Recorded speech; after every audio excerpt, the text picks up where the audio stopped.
चैन friends, आज हम history समझेंगे। जो हिस्ट्री क्लास 7 की एनसीईआरटी आज हम शुरू किए हैं, जिसमें से आज हमारा पहला चैप्टर है। पहला चैप्टर में हम क्या समझेंगे, आइए हम समझते हैं। पहला चैप्टर देखते हैं। पहला चैप्टर है आज एनसीईआरटी का क्लास 7 का 1000 वर्षों के दौरान हुए परिवर्तन के बारे में इसमें हम समझेंगे। पूरे 1000 के बीच में जितने परिवर्तन हुए, लगभग हम कह सकते हैं कि एक मोटा मोटी कह सकते हैं कि हिसाब से कि लगभग 700 से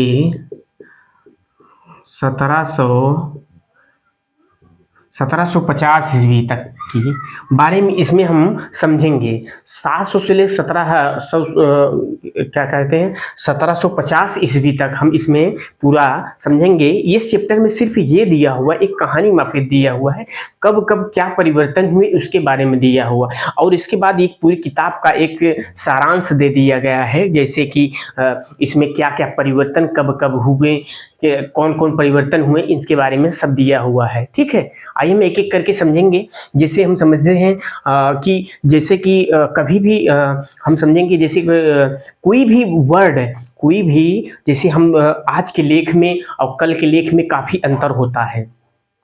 अब अंतर होता है, अंतर होने का क्या मतलब हो जाता है, जैसे हम समझते हैं कि जैसे हम प्राचीन काल की या कह सकते हैं 1000 ईस्वी के नीचे वाले जितने काल थे, कुछ पत्थर और शिलालेखों शोक जैसे शिलालेख में, या कुछ भाषाएं ऐसी होती थी जो उसका आज उसका अर्थ अलग हो गया है, चेंजिंग हो गया है, चेंजिंग हो गया है। ठीक है, जैसे हम कह सकते हैं 16वीं शताब्दी में, या कह सकते हैं कि जैसे बाबर ने भारत को नाम से संबोधित किया, जैसे कहा कि यहाँ के लोग रहने वाले व्यक्ति जो होते हैं, इस उत्तर भारत के लिए संबोधित किया था, जो जैसे कह सकते हैं पेड़ पशु पक्षी, यहाँ के भूगोल के तौर पे ये संबोधित किया था हिंदुस्तान नाम।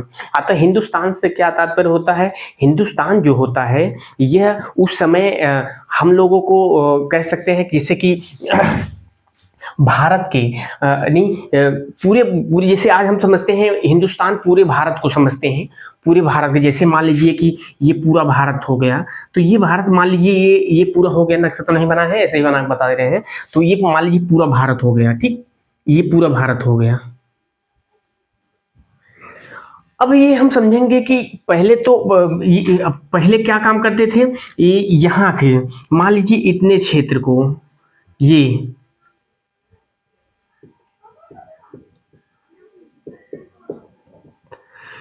ये सिर्फ उत्तर भारत के लोगों को संबोधित करते थे, जैसे कि कह सकते हैं यहाँ के गंगा यमुना क्षेत्रों में और हरियाणा और पंजाब, ये सब क्षेत्रों को संबोधित ज़्यादा लोग करते थे। मतलब यहाँ के लोग ज़्यादा करते थे कि यहाँ के मतलब यहाँ के रहने वाले हिंदुस्तानी हैं। जैसे ये दक्षिण भारत में कभी ऐसा नहीं हुआ था, दक्षिण भारत को इसमें समावेशी नहीं किया गया था, क्योंकि वो दूसरा इलाका लगाने लगता था, वहाँ हिंदुस्तान शब्द का उपयोग नहीं होता था। तो वही बताया हुआ है। हम देखते हैं पहले जो लिखे हैं ये समझेंगे हम।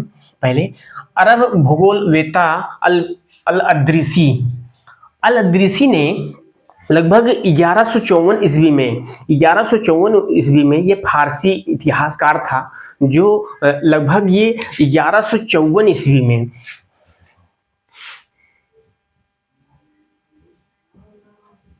में यह क्या काम किया, एक वो बनाया, क्या कहते हैं, एक नक्शा बनाया था जिसमें कह सकते हैं कि भारत की मतलब उसको चित्र में भारत को ऐसे दिखाया गया था जैसे हम देखते हैं ना, मान लीजिए दक्षिण हो गया, ये दक्षिण हो गया, ये उत्तर हो गया, पूर्व हो गया, पश्चिम हो गया। अब ये अल-अदरीसी जो था, ये इतिहासकार जो था, ये जब हमने बनाया था, एक नक्शा बनाया था, तो ये उत्तर भारत जो था, यहाँ उत्तर भारत जो है, तो उत्तर भारत कहाँ आ गया था, यहाँ आ गया था। ठीक है, उत्तर भारत यहाँ, दक्षिण भारत यहाँ कर दिया गया था।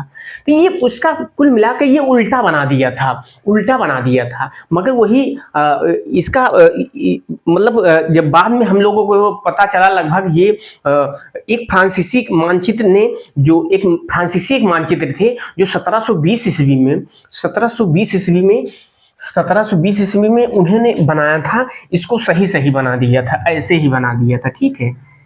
इसको उत्तर में जो आज हम समझते हैं, उत्तर हमारा उत्तर भारत हो गया, दक्षिण भारत को बनाया था। और इसके इन नक्शों में काफी फर्क होता था। ये पहले दक्षिण भारत जो था उत्तर में था, और उत्तर भारत जो था दक्षिण में था। अल-अदरीसी ने बनाया था। और ये जब कह सकते हैं जो एक फ्रांसीसी जो इतिहासकार थे, जो बनाने वाले थे, नक्शा बनाए थे, वह एकदम सही बनाए थे, क्योंकि वह व्यापार के लिए भारत में आना पड़ता था। बड़े बड़े ये छोटे नक्शे ना बड़े बड़े थे, उसको लेकर वह भारत के व्यापार के लिए ये काफी उत्सुक होते थे आने के लिए, तो वही बताया था, ये भी बनाए थे। अब ये नई पुरानी शब्दावली पुरानी शब्दावली के बारे में हम समझेंगे। इसमें क्या हुआ है, जो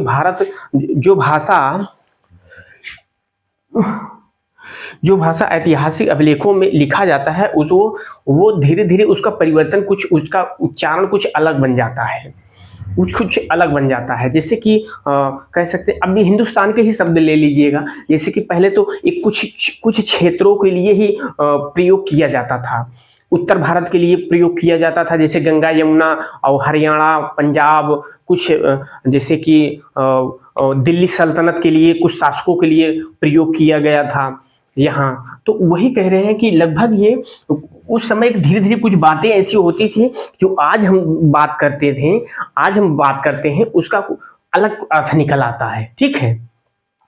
तो जैसे उदाहरण के लिए दिया हुआ है, हिंदुस्तान शब्द और हम भारत के लिए प्रयोग करते हैं, मगर 13वीं शताब्दी में फारसी इतिहासकार मिनहाज ए सिराज हिंदुस्तान का प्रयोग जो है कहाँ के लिए, पंजाब, हरियाणा, गंगा यमुना के क्षेत्रों के लिए किया जाता है। ये इतिहासकार काफी प्रसिद्ध है, जान लीजिए। मिनहाज ए सिराज ये रजिया के बारे में भी बोला था कि जैसे कि रजिया सुल्तान एक योग्य शासिका तो है, मगर यह कुछ वो गलत क्या कह सकते हैं कि कटाक्ष कर दिया था कि ये पुरुषों के अधीन, कुछ ऐसे कुछ बोला था, पुरुषों के अधीन होना चाहिए, शासक नहीं कर सकती, मतलब वो कह सकते हैं कि बढ़ावा भी दिया था, उसके बाद कुछ खिंचाई भी किया था। तो इसका मतलब ये हो गया, मिनहाज ए सिराज जो है ये कहते हैं कि हिंदुस्तान का शब्द हरियाणा, पंजाब, यमुना के कुछ क्षेत्रों में किया था। वही 16वीं शताब्दी में बाबर जब आया तो बाबर इसका और विशाल रूप ले लिया। जैसे कह दिया कि हिंदुस्तान शब्द जो है, हिंदुस्तान जो है यहाँ के पेड़ पक्षी, भूगोल, यहाँ के कल्चर, इस महाद्वीप के सभी कह सकते हैं उसी क्षेत्रों को यह कहा, मतलब हिंदुस्तान शब्द का प्रयोग किया। अब बाबर जब आया था, ये 16वीं शताब्दी में बाबर आया, 1526 ईस्वी, ना मालूम होगा आपको। तो वही कह रहा है, जब इसमें हम समझते हैं 1700 से अब मान लीजिए क्या 700 से 1750 ईस्वी के बीच में, 1750 ईस्वी के बीच में अगर हम समझेंगे तो हम क्या समझते हैं, 1700 से 1750 ईस्वी, 700 से 1750 ईस्वी, थोड़ा जल्दी हो जाता है दिमाग थोड़ा, 700 से 1750 ईस्वी के बीच जितने भी परिवर्तन हुए, ये काफ़ी परिवर्तन, मान लीजिए कि पहले के जैसे हम समझते हैं कि पहले कुछ और थे तो कुछ और धीरे धीरे डेवलप होने लगा, मगर कुछ इतिहासकारों ने सिर्फ इतना ही कर पाया, जैसे पहले होता था पुरातात्विक सोच, लिखित सूत्र जब मिलते थे कुछ जानने के लिए या करने के लिए, तो वह क्या करते थे, जैसे कि लिखित सूत्र में हमें क्या क्या मिलता है, जैसे कि कह सकते हैं कि शिलालेख हो जाता है, मान लीजिए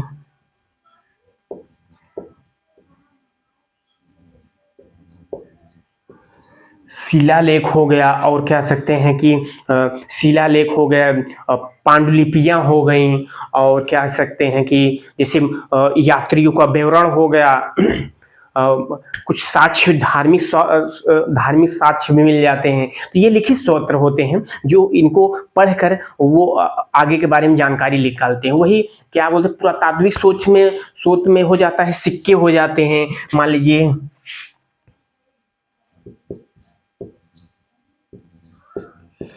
सिक्के हो गए, और क्या सकते हैं कि सिक्के हो गए, कह सकते हैं मंदिर हो गए, धार्मिक चीजें, यानी कह सकते हैं अभिलेखा जितनी भी चीजें बनाई जाती थी वह एक स्तोत्र के रूप में, एक पुरातात्विक के रूप में ये प्रकट होती थी। ये इतिहासकारों के लिए काफी अच्छा होता था। ठीक है, तो इनका कहने का मतलब यही है कि ये धीरे धीरे काफी डेवलप होने लगे थे।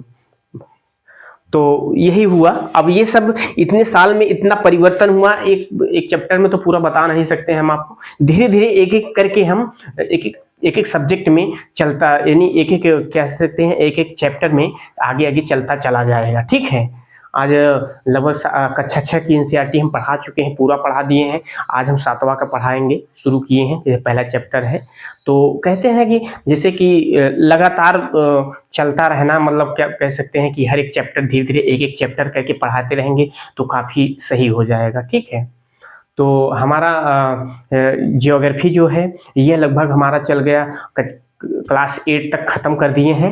अब हम इतिहास शुरू किए हैं, क्लास 8 तक पढ़ाएंगे, उसके बाद फिर पॉलिटी पढ़ाएंगे, ऐसे से करके पूरी सब्जेक्ट को पढ़ाएंगे एनसीईआरटी। ठीक है, तो वही कह रहा है जैसे कि ये सब जरूरी होता है। कुछ इतिहासकार जैसे कि कुछ तिथियों को याद करते थे। पहले के इतिहासकार जब होते थे किसी राजा की लड़ाई के बारे में याद ज़्यादा लोग करते थे, मगर आजकल के राजा जब 700 से 1750 तक के बीच में जो मुगल काल का लास्ट समय चल रहा था, वहाँ तक के मतलब जो इतिहासकार होते थे वहाँ के शासकों के बारे में लिखते थे, जैसे शासक क्या करते हैं, कैसे रहते थे, और वहाँ के कृषि कैसी थी, वहाँ की खेती कैसी थी, लोग कैसे हैं, इनके बारे में पूरा लिखना शुरू कर दिए थे। लोग डेवलप होने लगे, वो लोग विकास करने लगे कि भाई राजा से ही काम नहीं चलेगा, राजा से ही काम नहीं चलेगा भाई, उनके राज्य के प्रति कौन खुशी है, कौन अच्छा है, कौन गम में है, सब कुछ बारे में दिखाना समझाना ये होता था। ठीक है,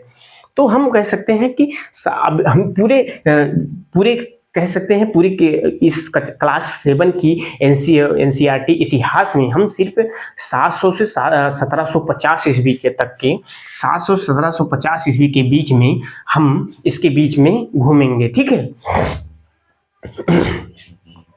यही समझेंगे।